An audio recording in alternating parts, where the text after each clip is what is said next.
Good morning, students. In previous lecture, we see the information about genetic code, the definition of genetic code. Now today we see the characteristic of genetic code. Then what is meant by genetic code? The genetic code means the sequence of 3 nucleotides on mRNA that determines the specific amino acid sequence in the synthesis of protein is called genetic code. Means बघा जो messenger RNA आहे जेथे 3 nucleotides mRNAवरील 3 न्यूक्लिओटाइड्सची अशी मांडणी की ज्यामुळे एखाद्या विशिष्ट अमिनो ॲसिडची प्रोटीन सिंथेसिसमधील बांधणी करण्यास मदत होते. न्यूक्लिओटाइडमधील त्या सिक्वेन्सला काय म्हणतात तर जेनेटिक कोड. काय आहे बघा मेसेंजर RNAवरील जे 3 न्यूक्लिओटाइडची मांडणी आहे ती कशी असते की ज्यामुळे एखाद्या विशिष्ट अमिनो ॲसिडची प्रोटीन सिंथेसिसमधील बांधणी करण्यास मदत होते. मग न्यूक्लिओटाइडमधील त्या सिक्वेन्सला काय म्हणायचं genetic code. The sequence of 3 nucleotides on mRNA that determines the specific amino acid sequence in the synthesis of proteins is called genetic code. Now we see the characteristic of this genetic code, which are they. First one आहे genetic code is triplet, second one आहे genetic code is non-ambiguous, then third आहे genetic code is universal, fourth आहे genetic code is commaless, fifth आहे genetic code is non-overlapping, sixth आहे stop or termination codons, seven initiation codon, 8th one आहे degeneracy and 9th one polarity.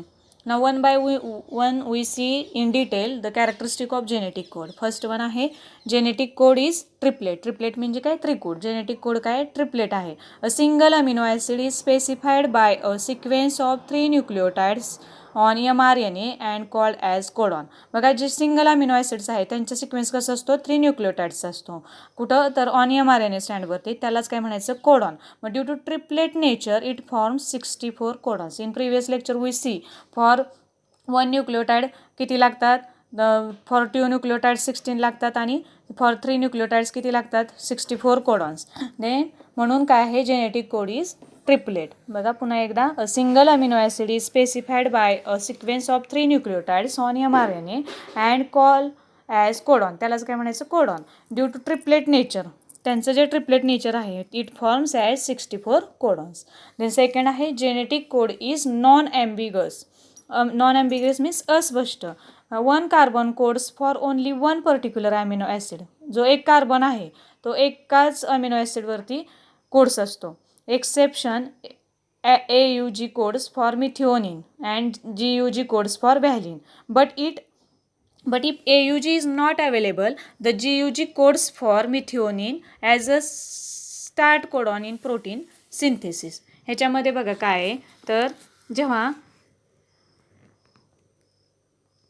1 codon codes for only 1 particular amino acid. जो एक codon आहे तो काय एकाच amino ॲसिडवरती code करतो फक्त सोडून कुठला AUG कोड्स फॉर मिथिओनिन. हा काय आहे तर कोड्स फॉर मिथिओनिन आणि GUG codes for valine. But if AUG not available in that place the GUG codes for methionine. जर AUG अवेलेबल नसेल तर त्याच्याऐवजी कोण करतं की मिथिओनिनला GUG as a start codon in protein synthesis. म्हणजे प्रोटीन सिंथेसिस म्हणजे हा स्टार्ट कोडॉन म्हणून प्ले रोल करतो. म्हणून हा काय genetic code is non ambiguous. Then third आहे जेनेटिक कोड इज युनिव्हर्सल म्हणजेच काय वैश्विक आहे. A carbon स्पेसिफाईज the same amino acid in all organisms for virus to human beings. Codon काय करतो codon specifies the same amino acid. Codon काय करतो तर सेम अमिनो ॲसिड्समध्ये काय करतो एकसारखाच असतो in all organism from virus to human being. म्हणजे जेनेटिक कोड हे सर्व सजीवांमध्ये सारखेच असल्यामुळे त्यांना वैश्विक किंवा युनिव्हर्सल असे मानले जाते. देन फोर्थ वन आहे genetic code is commaless. Commaless म्हणजे काय स्वल्पविरामरहित. ऑन mRNA स्टँड the triplet codons are without punctuation. कसा असतो तो mRNA स्टँडवरती कसा असतो विदाउट पंक्च्युएशन म्हणजे एखादं कोणताही कॉमा तिथं नसतो म्हणजेच without punctuation.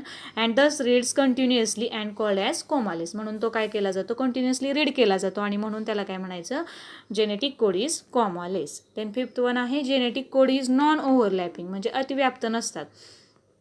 No overlapping between adjacent nucleotide. ह्यांच्यामध्ये काय ओव्हरलॅपिंग नसतं. No overlapping between adjacent nucleotide म्हणून त्याला काय म्हणायचं genetic code is non overlapping. Then sixth one आहे स्टॉप ऑर टर्मिनेशन कोडॉन. तर याच्यामध्ये काय अंतिम कोडॉन्स आहेत बघा. The codons are triplet. प्रत्येक कोडॉन कसे असतात? ट्रिपलेट असतात.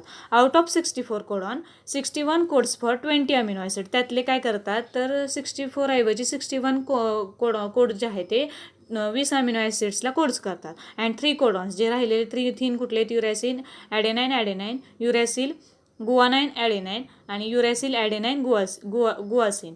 Then do not codes for any amino acid. त्यातले जे 3 राहिलेले हे जे ट्रिपलेट आहेत ते काय करतात तर A1 कोडॉन जे आहे 3 कोडॉन जे आहे ते any one do not codes for any amino acid. ते कुठल्याही अमिनो ॲसिडला कोड करत नाही. They stop the synthesis of polypeptide chain. ते काय करतात? पॉलीपेप्टाइड चेनची सिंथेसिस स्टॉप करतात. Hence called as stop or terminating codon. म्हणून त्यांना काय म्हणायचं? स्टॉप किंवा terminating codons. These are also called nonsense codon. ह्यांनाच काय म्हणायचं? Nonsense codon. बघा हे जे कोडॉन्स आहेत ते ट्रिपलेट असतात. मग एकूण 64 कोडॉनपैकी 61 हे कसे असतात? अमिनो ॲसिडसाठी असतात आणि 3 कोडॉन्स हे जे आहेत ते अमिनो ॲसिडसाठी संकेत देत नाहीत. मग ते कोडॉन्स जे आहेत ते काय करतात? पॉलीपेप्टाइड चेनचे सिंथेसिस थांबवतात. हे 3 राहिलेले कोडॉन्स. त्यामुळे त्यांना काय म्हणतात? Stop or terminating codon. कुठले? हे जे 3 आहेत अंतिम कोडॉन्स ते काय करतात? प्रोटीन सिंथेसिसचं काय करतात? टर्मिनेटिंग कोडॉन्स थांबवतात. म्हणजे चेन थांबवतात. पॉलीपेप्टाइड चेनचे सिंथेसिस थांबवतात. म्हणून त्यांना काय म्हणायचं? Stop or termination codon. नंतर काय आहे? नंतरचा पॉईंट आहे इनिशिएशन कोडॉन किंवा आरंभीचे कोडॉन. बघा AUG or GUC which code methionine. कशासाठी करतात हे code? Methionine and valine amino acid respectively. Methionine आणि व्हॅलिन. AUG कशासाठी करतो? मिथिओनिनसाठी आणि GUG कशासाठी? व्हॅलिन अमिनो ॲसिडसाठी कोड करतो. It initiates the synthesis of polypeptide chain. It is located at the beginning of the cistron. बघा हे काय करतात? AUG किंवा GUG हे कोडॉन आहेत ते काय करतात? मिथिओनाइन आणि व्हॅलिन अमिनो ॲसिडसाठी असते. ते पॉलीपेप्टाइड चेनच्या सिंथेसिसचा आरंभ करतात. हे 2 जे कोडॉन आहेत ते काय करतात? पॉलीपेप्टाइड चेनचा आरंभ करतात. म्हणून हे काय? इनिशिएशन कोडॉन्स आहेत. नंतर डिजनरसी म्हणजेच काय? ऱ्हास. बघा अ single amino acid may be specified by many codons. एक सिंगल अमिनो ॲसिड जो आहे एका अमिनो ॲसिडसाठी अनेक कोडॉन्स उपलब्ध असतील तर जनुकीय संकेत नाहीसा होतो. म्हणजेच याचा ऱ्हास होतो. बघा अ single amino acids may be specified by many codons. मग तिथंच काय होतं? त्यांचा जनुकीय संकेत नाहीसा होतो. म्हणजेच त्याचा ऱ्हास होतो. जर एकाच अमिनो ॲसिडसाठी अनेक कोडॉन्स उपलब्ध असतील तर जनुकीय संकेताचा तिथं काय होतो? ऱ्हास होतो. For example amino acid leucine is coded by CUU, CUC, CUA, CUC, UUA and UUG. म्हणजे जो अमिनो ॲसिड ल्युसिन आहे ते एकाच ह्याच्यासाठी अमिनो ॲसिडसाठी किती कोड्स आहेत बघा तर ओव्हरऑल 6 कोड्स आहेत तिथं. म्हणून त्यांचा काय होतो? तो ऱ्हास होतो. त्या जनुकीय संकेताचा ऱ्हास होतो. म्हणून ह्याला म्हणायचं degeneracy. Characteristic of genetic code is degeneracy. Then polarity म्हणजे काय? ध्रुवता. बघा the genetic code can be read only in 5' to 3' direction. बघा आपण बघितलं ह्याच्यामध्ये तर 5' आणि 3' या डायरेक्शन्समध्येच काय करतात? जेनेटिक कोडमध्ये पोलॅरिटी अतिशय महत्त्वाची असते. तर याच्यामध्ये काय करतात? जेनेटिक कोड हे फक्त 5' ते 3' ह्या दिशेनेच वाचले जातात. दिशेतच वाचले जातात. हे म्हणून ह्याच्यामध्ये काय? पोलॅरिटी आहे. In this way we see the characteristic of genetic code. Which one they are? First one is a genetic code is triplet. Genetic code is non-ambiguous. Then genetic code is universal. Genetic code is commaless. Genetic code is non-overlapping. Stop or termination codons. Initiation codon. Degeneracy. Polarity. These are the characteristic of the genetic code. I hope that you will better understand. Thank you. Next part we will see the next lecture.